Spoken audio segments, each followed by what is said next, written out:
Hello बच्चों, let's read this question. The question say that बच्चों question में यहाँ पर 4 स्टेटमेंट गिवन है और इसके रिगार्डिंग यहाँ पर 4 ऑप्शन गिवन है। इन चारों में से करेक्ट ऑप्शन को आइडेंटिफाई करना है। तो सबसे पहले समझेंगे की कॉन्सेप्ट। की कॉन्सेप्ट होगा आइसोमॉर्फिज्म।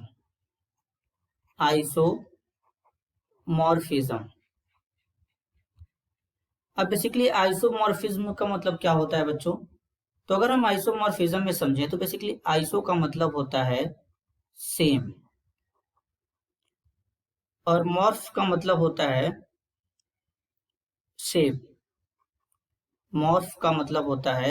शेप। कहने का मतलब है बच्चों, डिफरेंट सब्सटेंस जो होते हैं वो सेम क्रिस्टलाइन फॉर्म में एग्जिस्ट करते हैं, तो उसे आइसोमॉर्फिज्म कहते हैं। फॉर एग्जांपल जैसे कि NaCl,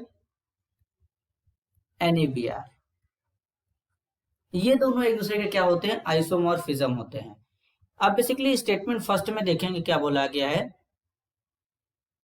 simple ionic compound show isomerism and isomorphism due to the directional nature of the electrovalent bond. Basically अगर बच्चों बात करें तो इलेक्ट्रोवैलेंट बॉन्ड जो होता है ये आयनिक कंपाउंड में पाया जाता है और आयनिक कंपाउंड जो होते हैं वो नॉन डायरेक्शनल नेचर के होते हैं। इसके बाद आइसोमेरिज्म शो नहीं करते। आइसोमेरिज्म कोवैलेंट कंपाउंड शो करते हैं। आइसोमेरिज्म का मतलब होता है ऐसे कंपाउंड जिनका मॉलिक्यूलर फॉर्मूला सेम होता है लेकिन उनका प्रॉपर्टी डिफरेंट होता है, उसे आइसोमेरिज्म कहते हैं। तो बेसिकली यहाँ पर जो स्टेटमेंट फर्स्ट है बच्चों, यहाँ पर ये जो पहला स्टेटमेंट है ये क्या है? ये हमारा फॉल्स है। तो ये स्टेटमेंट पहला वाला फॉल्स है।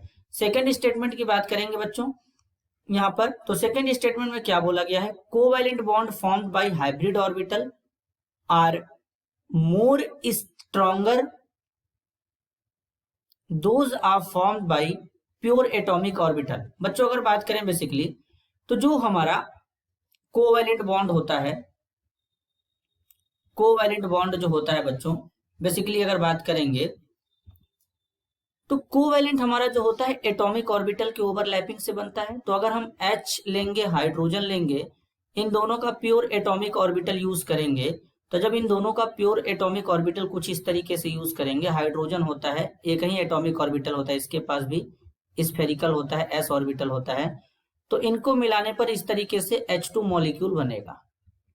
इस तरीके से H2 मॉलिक्यूल बनेगा बच्चों। लेकिन अगर हम यहीं पर एटॉमिक कोवैलेंट बॉन्ड भी बनेगा, सिंगल बॉन्ड है तो कोवैलेंट भी बॉन्ड बनेगा। लेकिन अगर हम कोवैलेंट बॉन्ड हाइब्रिड ऑर्बिटल से बनाएं तो बच्चों को ज्यादा स्ट्रॉन्गर रहेगा, क्योंकि हाइब्रिड ऑर्बिटल डायरेक्शनल नेचर के होते हैं, उनका एनर्जी कम होता है, इसलिए वो स्टेबल बॉन्ड बनाएंगे। तो जो स्टेटमेंट सेकेंड है बच्चों, स्टेटमेंट सेकेंड यहाँ पे क्या है? वो ट्रू है। अब स्टेटमेंट थर्ड की बात करेंगे। कार्बोनेट एनायन हैज, फर्स्ट में बोला गया बॉन्ड ऑफ अनइक्वल लेंथ, मतलब इसमें बॉन्ड को अनइक्वल लेंथ में बताया गया है। कार्बोनेट आयन कुछ इस तरीके से एग्जिस्ट करता है, नेगेटिव नेगेटिव। कार्बोनेट आयन में जितने भी बॉन्ड होते हैं इनका अनइक्वल लेंथ नहीं होता है, इक्वल होता है, क्योंकि इनमें रेजोनेंस पाया जाता है। तो इस तरीके से जब इनमें रेजोनेंस पाया जाएगा तो यहाँ पर रेजोनेंस के कारण इनमें जो बॉन्ड होते हैं वो इक्वल लेंथ के हो जाते हैं बच्चों, कुछ इस तरीके से। थर्ड स्ट्रक्चर इस तरीके से बनेगा, ये नेगेटिव यहां आएगा और ये बॉन्ड यहां शिफ्ट होगा, ये नेगेटिव यहां आएगा, ये नेगेटिव यहां आएगा बच्चों, कुछ इस तरीके से पहले यहां पर। तो नेक्स्ट स्ट्रक्चर किस तरीके से बनेगा? अब यहाँ पे ये नेगेटिव यहां आएगा तो बच्चों ये वाला बॉन्ड जो होगा तो यहाँ पे डबल बॉन्ड कैरेक्टर आ जाएगा, तो ये वाला बॉन्ड इस पे शिफ्ट हो जाएगा। तो कुछ इस तरीके से यहाँ पे O नेगेटिव डबल बॉन्ड हो जाएगा बच्चों और यहाँ पे O नेगेटिव आ जाएगा। तो इस तरीके से यहाँ पर ये स्ट्रक्चर शो होता है। तो रेजोनेटिंग स्ट्रक्चर के कारण इसमें जो बॉन्ड लेंथ होता है वो इक्वल हो जाता है। इस तरीके से इसका रेजोनेंस हाइब्रिड स्ट्रक्चर बनता है बच्चों। इस तरीके से यहाँ पर रेजोनेंस हाइब्रिड स्ट्रक्चर इसका बनता है, partial negative partial negative partial negative charge, इस तरीके से। तो इसमें मतलब इसमें बॉन्ड लेंथ इक्वल होता है, अनइक्वल नहीं होता। फिर सेकंड में बोला गया है sp2 hybridization of carbon atom with same OCO bond angle. Basically अगर हम बात करेंगे तो sp2 हाइब्रिडाइजेशन होता है इसमें, और प्लेनर स्ट्रक्चर होता है, तो बॉन्ड एंगल भी होता है 120 का बच्चों, इसमें होता है बॉन्ड एंगल 120 का होता है। और उसके बाद बॉन्ड एंगल 120 का होने के बाद किस तरीके से यहाँ पे काम करेगा, हाइब्रिडाइजेशन sp2 हो जाएगा, और ये प्लेनर होता है। तो यहाँ पर बेसिकली अगर बात करेंगे सेकंड में बोला गया है sp2 hybridization of carbon atom, sp2 hybridization भी होता है कार्बन एटम का बच्चों। फिर उसके बाद with same OCO bond angle, इसमें बॉन्ड एंगल जो होता है basically OCO bond angle, oxygen carbon oxygen, यहाँ पर जो बॉन्ड एंगल होता है वो 120 का ही होता है, क्योंकि जो डबल बॉन्ड है ये परमानेंट नहीं है, डीलोकलाइज है बच्चों। तो यहाँ पे जो सेकंड वाला है बच्चों ये करेक्ट है, लेकिन फर्स्ट वाले के कारण ये ऑप्शन यहाँ पर पहला वाला जो स्टेटमेंट इसमें किया गया है बॉन्ड ऑफ अनइक्वल लेंथ, मतलब बॉन्ड का अनइक्वल लेंथ बताया गया, वो इसमें क्या है, रॉन्ग है बच्चों, ये इसमें क्या है, रॉन्ग है। तो बेसिकली यहाँ पर ये क्या हो जाएगा, ये वाला जो हमारा S3 वाला जो स्टेटमेंट है ये क्या हो जाएगा बच्चों, ये हमारा हो जाएगा फॉल्स हो जाएगा।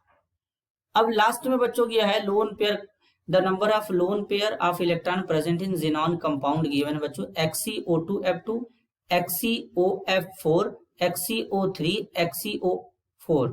तो सबसे पहले बेसिकली यहाँ पे क्या करेंगे, इनको लेंगे XeO2F2 को, XeO2F2 को लेंगे तो बच्चों यहाँ पे इस तरीके से फ्लोरीन हो जाएगा, चार फ्लोरीन लगा देंगे। अब यहाँ पे O2F2 है, सॉरी बच्चों 2 फ्लोरीन है 2 ऑक्सीजन है, तो इसमें 2 फ्लोरीन इस तरीके से यूज कर लेंगे। अब 2 ऑक्सीजन का यूज कर लेंगे, तो ऑक्सीजन बेसिकली डबल बॉन्ड बनाता है इस तरीके से। जिनान का बेसिकली बच्चों बैलेंस इलेक्ट्रॉन 8 होता है, तो 2 यहाँ पे 2 यहाँ पे 4, एक 5 एक 6 यूज कर लिया, और 2 इस तरीके से बच जाएगा। तो इसमें लोन पेयर कितने हैं बच्चों, इसमें जो लोन पेयर है वो कितने हैं, 1 लोन पेयर है। टोटल लोन पेयर कितना होगा, 1 होगा, क्योंकि जिनान का वैलेंस इलेक्ट्रॉन कितना होता है बच्चों, 8 होता है। तो इस तरीके से 1 लोन पेयर होगा। नेक्स्ट है XeOF4। अगर XeOF4 की बात करेंगे तो यहाँ पे फ्लोरीन है,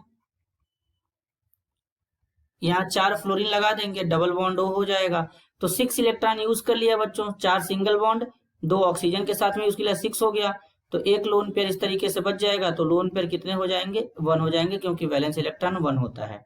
इसके बाद है XeO3। अगर XeO3 की बात करेंगे तो यहाँ पर क्या है, डबल बॉन्ड O है, डबल बॉन्ड O है, डबल बॉन्ड O है, टोटल यहाँ पे 6 बॉन्ड बना लिया, 1 लोन पेयर बच जाएंगे बच्चों। तो यहाँ पर भी कितने लोन पेयर हो जाएंगे, 1 हो जाएंगे। अगर XeF4 की बात करेंगे तो जिनान के साथ में 4 ऑक्सीजन डबल बॉन्ड के साथ में चला जाएगा, तो इस केस में इसके पास लोन पेयर कितना हो जाएगा बच्चों, इस केस में इसके पास लोन पेयर 0 हो जाएगा, तो 1 1 1 0 होगा। तो यहाँ पर 1 1 1 0 बोला गया रिस्पेक्टिवली। तो ये वाला जो S4 वाला स्टेटमेंट है बच्चों ये कैसा है, ये ट्रू है। तो अब यहाँ पर अगर हम इनका ऑर्डर बनाए तो फॉल्स ट्रू इस तरीके का यहाँ ऑर्डर शो होगा, और इस तरीके का ऑर्डर कहाँ शो हो रहा है, ऑप्शन 3 में फॉल्स ट्रू। तो इस क्वेश्चन के लिए करेक्ट आंसर होगा option 3। This is your answer. I hope you understood it well. All the best.